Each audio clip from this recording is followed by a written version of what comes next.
So, hi Wow Life, another video, another share guys, another POV. Happy Sunday, Team Kalingap. And ngayon, magbibigay lamang tayo ng point of view, or actually pag-uusapan natin itong comment ni Ate Alice na pinost ni Kalingap Mikoy dahil hindi niya nagustuhan ang mga pinagsasabi ni Ate Alice na pagpapapansin. My goodness ka Ate Alice, kung gusto mo lang magpapapansin kay Kalingap Mikoy, pwedeng-pwede talaga kasi approachable naman si Kalingap Mikoy at talagang namamansin yan sa live niya. Masaya yung live niya at halos lahat nasa shoutout niya talaga kasi masaya siya na maraming sumusuporta sa kanya. At kung isa ka sa mga nagpapapansin, Ate Alice, dapat hindi ganyan yung approach mo. O ngayon, napansin ka tuloy ni Kalingap Mikoy at baka mawardan ka pa ng keso. Anyways, bago ang lahat, don't forget to support and subscribe. Kuya Val Santos Matubang at Edna Vlog Kalingap Rab. At sa lahat ng Team Kalingap, syempre guys, salamat sa support at pagmamahal nyo sa aming mga Kalingap Reactors. Dahil maraming good feedback ang ating sabon, baka gusto nyo ring subukan. For only 55 pesos lang, message me sa aking FB, Miss Im's Life. So, ngayon guys, ito yung comment ni Alice Narvas. Ang sabi niya, sira ang kukote ni Mikoy dahil sa, basahin niyo na lang, dahil sa daming kaibigan at mga barkada, gabi-gabi nasa labas nagla-live kaya parang hindi antok, may hinihit-hit, wala lang kamera kasi nakatago sila. O di ba, parang buang lang mag-comment si ate na para bang alam niya ang lahat. Ate, huwag kang basta-basta magsasabi ng ganyan dahil baka mabaktuyo ka. Hindi biro yung mga pinagsasabi mo na ganyan kasi ano yan, sensitibong bagay yan. Kaya talagang binigyan ng pansin ikaw ni Kalingap Mikoy at pinost ka niya. Sabi niya, sige po, magpa-drug test ako. Basta ba pag napatunayan kong mali yung paratang mo, pwede ko po ikaw kasuhan. Happy New Year po sa inyo. O di ba? Talagang mapanganga ka sa taong 2026 kapag seryosohin ka sa mga paratang mo kay Kalingap Mikoy na wala kang solid na ebidensya. Okay? At saka, kita mo naman yung itsura ni Kalingap Mikoy. Mukhang adik ba? Di ba? Hindi. So, sa mga bashers dyan, ni Kalingap Mikoy or sa Mikris, maghinay-hinay lang sa mga sinasabi nyo. Isipin yung mabuti bago kayo mag-comment nang hindi kayo mababalikan. Dahil kapag siseryosohin itong si Ate Alice kay Kalingap Mikoy, may consequences talaga siya dyan. At syempre, anong gagawin niya? Sorry na naman. Dapat talaga maging responsable sa kung anong sasabihin, sa kung anong i-comment, hindi yung basta buka lang or basta mema lang kasi mababaktuyo ka dyan Ate Alice. So, dapat ay maging lesson learn mo ito na maging isipin mong mabuti kung ano yung mga pinagko-comment mo nang hindi ka mapahamak, nakakaloka ka. Hay nako. Si Kalingap Mikoy, totoo naman na marami yung mga kaibigan talaga. Kasi nasa vibe, nasa aura niya talaga na pala kaibigan siya. Pero hindi ibig sabihin nun, tulad ng sinasabi mo, tulad ng iniisip mo, na para kang ikaw yung sinasabi mo na yan Ate Alice, parang ikaw yon, parang dinidescribe mo yung sarili mo. Kasi kung normal ka na tao, hindi mo yan masasabi kay Kalingap Mikoy. 'Di ba? Kasi dapat kapag magsalita ka ng mga ganyang bagay, lalo na sensitibo 'yan, 'di ba? Dapat observant ka sa tao. 'Di ba? Nasa pagkatao ba ni Kalingap Mikoy na gagaganyan, 'di ba? Gagawa ng ganyang kalukuhan, 'di ba? Hindi. Kaya ka pinatulan ng ganyan ni Kalingap Mikoy kasi nagsasabi ka ng mga hindi maganda diyan tulad ng mga ganyan, no. 'Di ba? So, it's good thing na napansin niya ni Kalingap Mikoy para hindi na mapamarisan pa at hindi na magkalat pa ng kung ano-anong kalukuhan.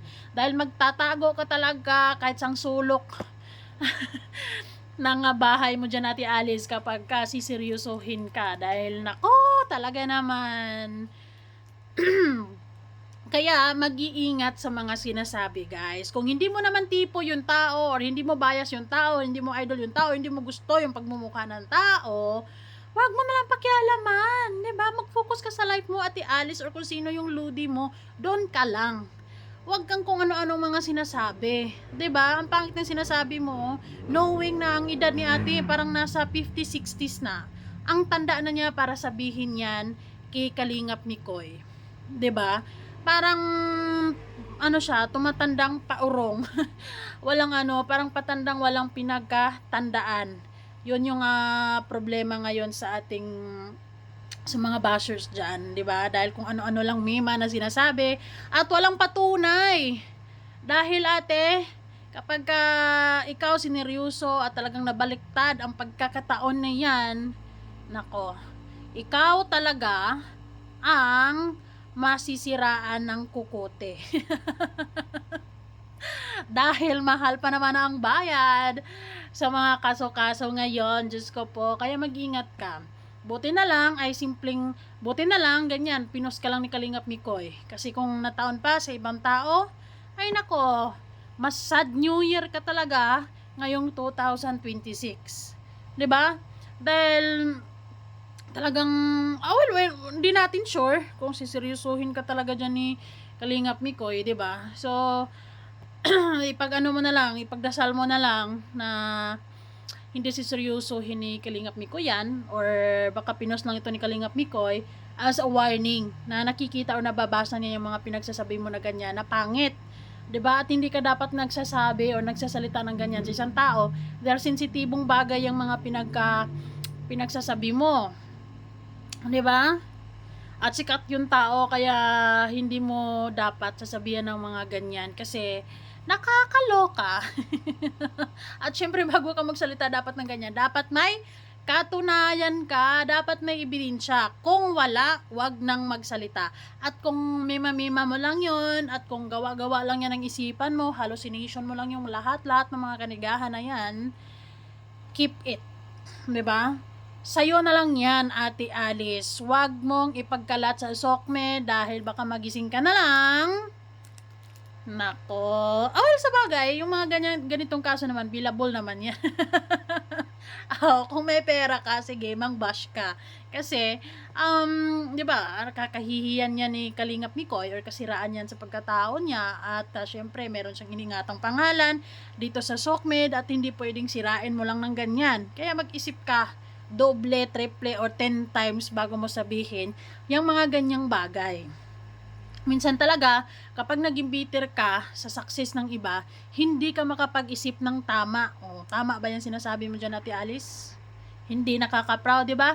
Mismo, kahit mga anak mo, kung makabasa ng ganyan, na yan yung sinasabi ng nanay nila, hindi nakaka-proud. Baka magalit pa sa'yo. 'Di ba? Baka magalit pa sa'yo. So, nakakahiya po. Act as role model kasi matanda na po tayo.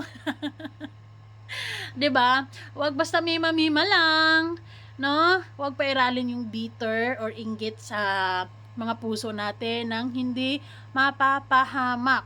Yung mga paratang na ganyan, hindi yan basta-basta. Kaya mag-ingat ka dahil isang araw makasasakit yang kukuti mo kapag kasi seryosohin ka talaga ni Kalingap Mikoy sa mga ganyang sinasabi na wala kang patunay. 'Di ba? So, ayun lamang guys. Ikaw, Ate Alisa, kung gusto mo lang mapansin kay Kalingap Mikoy, magpapapansin ka in a good way. Huwag yung ganyan. O ayun, napansin ka nga. Pero, nakakahiya naman. At 'di ba? Nakalat yung pangalan mo ngayon. Pati itsura mo, pinost ka ng mga fans. Tapos, in a bad way, 'di ba? So, nababash ka pa, nababaktuyo ka, like 100 times talaga. Well, deserve. Kasi, unang-una, hindi mo deserve yung respeto kasi hindi ka naman marunong rumispeto sa tao. So, ayun lang. Sana matuto ka, lesson learned, at ingat sa mga sinasabi dahil ikaw, baka mabaktuyo ka at nako, makulong ka pa ng mga ilang taon kung walang pambayad. Mahirap na. Ingat.